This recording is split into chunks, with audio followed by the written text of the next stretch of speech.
Good morning students. आज पढ़ते हैं average power in AC circuit and wattless current. तो पहले एलआर सर्किट को कंसीडर करते हैं और सपोज दैट कि जो करंट हमारा है वो वोल्टेज से फाई एंगल लैग कर रहा है, बिहाइंड लैग कर रहा है फाई एंगल, फेज एंगल। तो जो वोल्टेज आपका है V naught sine omega t हो जाएगा, क्योंकि करंट लैग कर रहा है फाई एंगल। तो करंट का इक्वेशन आपका हो जाएगा I is equal to I naught sine omega t. Lag कर रहा है तो माइनस फाइव क्यों? क्योंकि फाई एंगल लैग कर रहा है। ये वी और आई की वैल्यू आ गई। तो पावर क्या हो जाएगा? Power is equal to V into I. Normally mathematics लगाया गया है, सॉल्व किया गया है। ये साइन ए माइनस बी का formula, sine A cos B minus cos A sine B, फिर साइन ओमेगा टी से multiply sine square omega t. यहाँ sine omega T cos omega t आएगा। यहाँ हमने 2 से मल्टीप्लाई 2 से डिवाइड किया। ये वैल्यू एज इट इज़, यहाँ से 1/2 बाहर, तो 2 sine omega T cos omega T sine 2 omega T का फार्मूला हो गया, साइन 2 थीटा का लगा दिया हमने। अब 1 कंप्लीट साइकिल के लिए रोटेशन ले तो एवरेज निकलता है। एवरेज निकालने के लिए 1 कंप्लीट साइकिल में साइन स्क्वायर ओमेगा टी की वैल्यू हाफ हो जाएगी और साइन 2 ओमेगा टी की वैल्यू 0 हो जाएगी। ये मैथमेटिकली होगा। दोनों वैल्यूज अगर हम पुट करेंगे तो हाफ मैंने इसकी जगह पे पुट किया, कॉस फाई है, माइनस यहाँ 0 पुट करेंगे, साइन 2 ओमेगा टी की जगह पे पूरा 0 हो गया। तो यहाँ आया वी नॉट आई नॉट, तब पावर आपका एवरेज आ जाएगा। हाफ कॉस फाई, हाफ को तोड़ लिया, √2 इंटू √2 में, तो V naught upon √2, I naught upon √2, cos phi लिख दिए। यहाँ से ये एवरेज पावर आ गया। यह आपका एवरेज पावर होता है। ये V R M S into I R M S आपका अपेरेंट पावर होता है, और कॉस फाई आपका पावर फैक्टर होता है। पावर फैक्टर पूछा जाता है क्योंकि कॉस फाई पे ही डिपेंड करेगा एवरेज पावर क्या आ रहा है। जैसे केवल रेजिस्टेंस सर्किट की बात करें जिसमें केवल प्योर रेजिस्टेंस लगा हो, तो वी और आई में कोई फेज एंगल नहीं होता, यानी फेज एंगल 0 होता है। तो यहाँ 0 की कॉस 0 रख दें फाई के जगह पे, तो कॉस 0 की वैल्यू 1, तो V R M S I R M S आ जाता है। यानी जो एवरेज पावर होता है वही अपेरेंट पावर हो जाता है। लेकिन ऐसे सर्किट की बात करें जिसमें रेजिस्टेंस नहीं आता, यानी प्योर इंडक्टर या फिर प्योर कैपेसिटर की बात करें, तो इसमें फेज एंगल 90 डिग्री या तो लीड करता है या तो 90 डिग्री लैग करता है।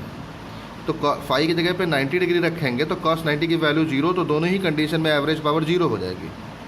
कहने का मतलब अगर रजिस्टेंस नहीं है सर्किट में, it means if resistance in AC circuit is 0, then there is no energy dissipation in the circuit. तो सर्किट में कोई भी एनर्जी डिसिपेशन नहीं होता है।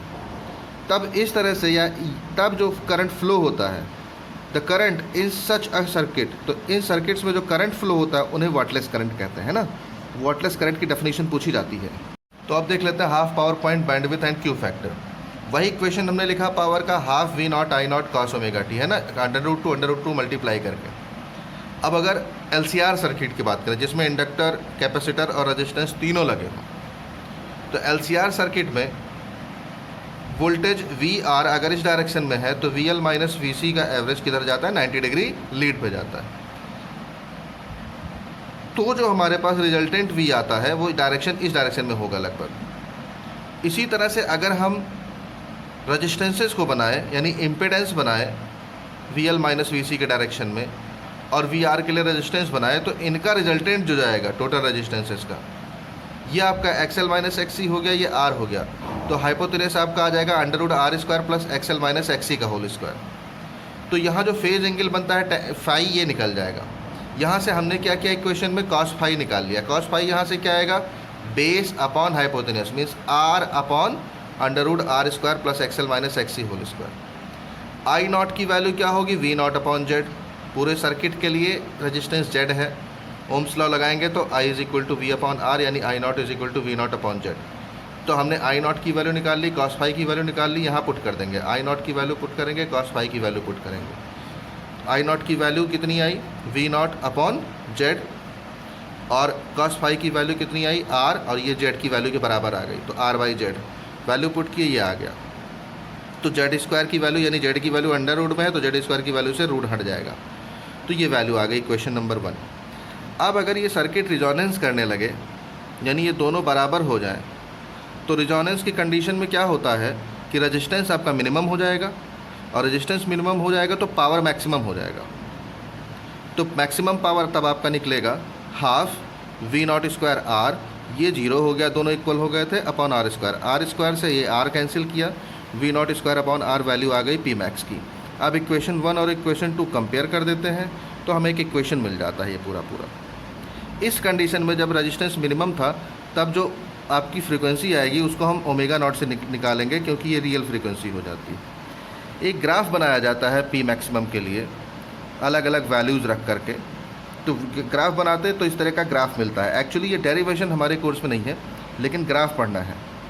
तो अब इसमें जो ग्राफ हमने पढ़ा उसमें जो ये मिड आएगा हाईएस्ट पॉइंट जहाँ पी मैक्सिमम आएगा, वहाँ के लिए फ्रीक्वेंसी आपकी रियल हो जाएगी, एक्चुअल फ्रीक्वेंसी हो जाएगी। अब पी मैक्स और यहाँ ओरिजिन के बीचों बीच में एक पॉइंट लेते हैं जो पी मैक्स का हाफ होगा। यहाँ से हमने एक हॉरिजॉन्टल लाइन ड्रॉ करी, ये जहाँ कर्व को काटेगा ये ए पॉइंट से लाइन परपेंडिकुलर ड्रॉ करेंगे, बी पॉइंट से परपेंडिकुलर ड्रॉ करेंगे, ये ओमेगा 1 हो जाएगा, ये ओमेगा 2। अब हाईएस्ट फ्रीक्वेंसी ये मिनिमम फ्रीक्वेंसी हो गई, तो हाईएस्ट फ्रीक्वेंसी में से मिनिमम फ्रीक्वेंसी माइनस करते हैं तो इसकी विड्थ आ जाती है, इसको बैंड विड्थ कहते हैं। ये हमें पढ़ना है। अब वैल्यू निकाल लेते हैं। ये इक्वेशन हमें मिल चुका है। रिजोनेंस की कंडीशन के लिए हमने एक्सएल और एक्ससी को बराबर कर दिया, तब मैंने बताया फ्रीक्वेंसी आपकी रियल फ्रीक्वेंसी आ जाएगी ओमेगा नॉट के इक्वल की है। अगर ये दोनों इक्वल है तो एक्सएल की वैल्यू ओमेगा एल, एक्ससी की वैल्यू 1/ओमेगा सी, लेकिन ओमेगा की जगह पे हमें ओमेगा नॉट रखना है, हमने रख दिया। ओमेगा नॉट की वैल्यू निकाल ली, ठीक है। अब एक्सएल माइनस एक्ससी, ठीक है, रजिस्टेंस के बराबर आ जाए, ठीक है, प्लस माइनस रजिस्टेंस के अगर बराबर आ जाए टोटल, तो देखते हैं कैसे आता है। अगर यहाँ रेजिस्टेंस के बराबर आ गया तो इसकी जगह पे आर हो जाएगा, स्क्वायर लगाएंगे तो माइनस वाला आर भी प्लस में हो जाएगा, तो R square upon R square plus R square calculate कर लेंगे तो पी मैक्स का हाफ आ जाता है। यानी एक्सएल माइनस एक्ससी का जो डिफरेंस आता है, अगर ये रेजिस्टेंस के बराबर आ जाए तो पावर मैक्सिमम जो होता है वो हाफ आ जाता है। इसको हाफ पावर पॉइंट कहते हैं। क्या कहते हैं? हाफ पावर पॉइंट कहते हैं, ठीक है। यानी हाफ पावर पॉइंट के लिए ये कंडीशन होल्ड होना जरूरी है, XL minus XC is equal to R. अब इसको कंसिडर करते हैं, XL minus XC is equal to R. यहाँ ओमेगा अपॉन एल से दोनों साइड हमने मल्टीप्लाई किया, ये वैल्यू आ गई। ट्रांसपोज किया लेफ्ट साइड में plus minus R by L, क्योंकि ओमेगा कभी नेगेटिव नहीं होता तो हम प्लस ले सकते हैं। तो अभी इसको क्वाड्रेटिक इक्वेशन लेकर के सॉल्व किया गया है। श्रीधराचार्य फार्मूला लगाया गया, minus B plus minus under root B square minus 4ac upon 2a। Solve कर लेते हैं। अब क्योंकि ये वैल्यू प्लस माइनस नहीं प्लस लिया जाएगा, क्योंकि ओमेगा कभी भी नेगेटिव नहीं होता फ्रीक्वेंसी, तो हमने इसको प्लस लिख लिया। ये वैल्यू पहले लिख ली है और r अपॉन 2l बाद में। दो वैल्यूज़ हमारे पास आ गई, एक बार हम प्लस लेंगे ओमेगा 1, एक बार माइनस लेंगे ओमेगा 2, ठीक है। ओमेगा 1 ओमेगा 2, ओमेगा 2 में से ओमेगा 1 माइनस कर देते हैं, माइनस करेंगे तो ये कैंसिल आउट हो जाएगा, यानी डिफरेंस निकालेंगे। यहाँ आपको याद रखना है, क्या निकालेंगे? डिफरेंस निकालेंगे, ठीक है। जब आप पॉजिटिव वैल्यू लेते हैं तो यहाँ पर डिफरेंस लेंगे, ये आपका हो जाएगा पॉजिटिव वैल्यू पे, और ये नेगेटिव हो जाएगा, ठीक है। और आप डिफरेंस निकालेंगे ओमेगा 2 माइनस ओमेगा 1, हाँ, तो आ जाएगा आपका 2r upon 2l, r by L आ जाएगा, बैंड विथ आ जाएगी। और यहाँ से अगर क्यू फैक्टर निकालना है तो रिजोनेंट फ्रीक्वेंसी जो हमारी एक्चुअल फ्रीक्वेंसी आई थी उसी को रिजोनेंट फ्रीक्वेंसी कहेंगे जब एक्सएल और एक्ससी बराबर हो जाता है, अपॉन बैंडविड्थ कर दे तो क्यू फैक्टर आ जाता है। इसको क्वालिटी फैक्टर कहते हैं। ओमेगा नॉट की वैल्यू होती है 1 अपॉन अंडर रूट एलसी, क्योंकि यहाँ आप देखेंगे ओमेगा नॉट स्क्वायर आया था 1 अपॉन एलसी, तो ओमेगा नॉट आएगा 1 अपॉन अंडर रूट एलसी। तो ओमेगा नॉट की वैल्यू आर बाई एल आपका आ गया है बैंडविड्थ, चेंज कर देंगे L by R 1 upon under root LC. L को रूट के अंदर लेके जाएं तो एल स्क्वायर आ जाएगा, एल से L square cancel, under root L upon C, ये क्वालिटी फैक्टर की वैल्यू आ गई। एक लास्ट टॉपिक देख लेते हैं, ट्रांसफार्मर। यहाँ ये जो प्लेटें आप देख रहे हैं ये सॉफ्ट आयरन की कोर्स होती हैं, यानी सॉफ्ट आयरन की प्लेटें होती हैं। इनको एक दूसरे पर रख करके फिर वार्निश का ऑयल कर दिया जाता है, यानी वार्निश का ऑयल लगा दिया जाता है, जिससे ये इंसुलेटर हो जाता है, हर एक प्लेट इंसुलेटेड हो जाती है। अब इस पर क्या किया, हमने एक कॉयल बांध दिया जिसको मेन से जोड़ दिया है, दूसरी तरफ कॉयल बांधा है जिसको सप्लाई से जोड़ दिया है।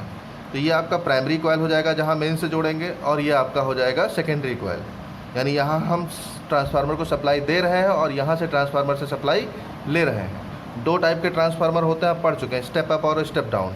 यहाँ आप देख रहे हैं प्राइमरी में नंबर ऑफ़ टर्न्स कम है, सेकेंडरी में ज़्यादा है, और यहाँ से सप्लाई हम गेन कर रहे हैं।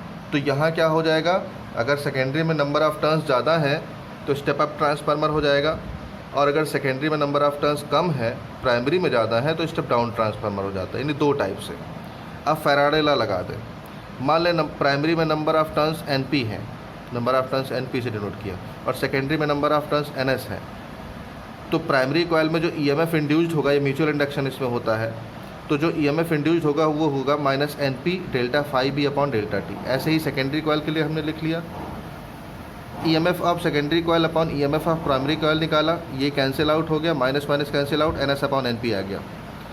यही ईएमएफ आपके वोल्टेज में कन्वर्ट होता है, तो V S upon V P, इसी को हम ट्रांसफॉर्मेशन रेशियो कहते हैं। अब पावर की बात करें, सेकेंडरी कॉइल में power is equal to primary coil में पावर, ये मैथमेटिकल कंसेप्शन लगाते हैं, तो पावर इज इक्वल टू होता है वी इंटू आई, यहाँ भी वी इंटू आई, ये सेकेंडरी कॉइल के लिए और ये प्राइमरी कॉइल के लिए।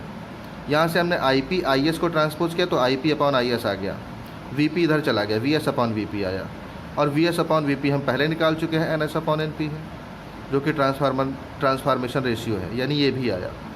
प्राइमरी करंट अपॉन सेकेंडरी में करंट का रेशियो, सेकेंडरी में वोल्टेज अपॉन प्राइमरी में वोल्टेज के बराबर, और सेकेंडरी में number of turns upon primary में नंबर ऑफ टर्न्स के बराबर, यानी सेकेंडरी में ईएमएफ इंड्यूस्ड अपॉन प्राइमरी में induced EMF is equal to transformation ratio. Last आता है एफिशिएंसी की बात। एफिशिएंसी होता है output upon input, you know that, यानी output power upon input power. Output हम सेकेंडरी कॉइल से ले रहे हैं तो V S into V I, input हम प्राइमरी में दे रहे हैं तो V P into I P. ठीक है, कुछ चीज़ें होती हैं जिसकी ट्रांसफार्मर में पूछा जाता है कि लॉसेस कितने टाइप की होती हैं, तो ये लॉसेस मैंने कुछ लिख दी हैं। Copper loss, eddy current loss, hysteresis loss, इसके बारे में हम पहले पढ़ चुके हैं, एडी भी पढ़ चुके हैं, और फ्लक्स लॉस भी हम पढ़ चुके हैं। ठीक है, तो ये चीज़ें आपको बुक से कंसीडर करनी होंगी। ओके।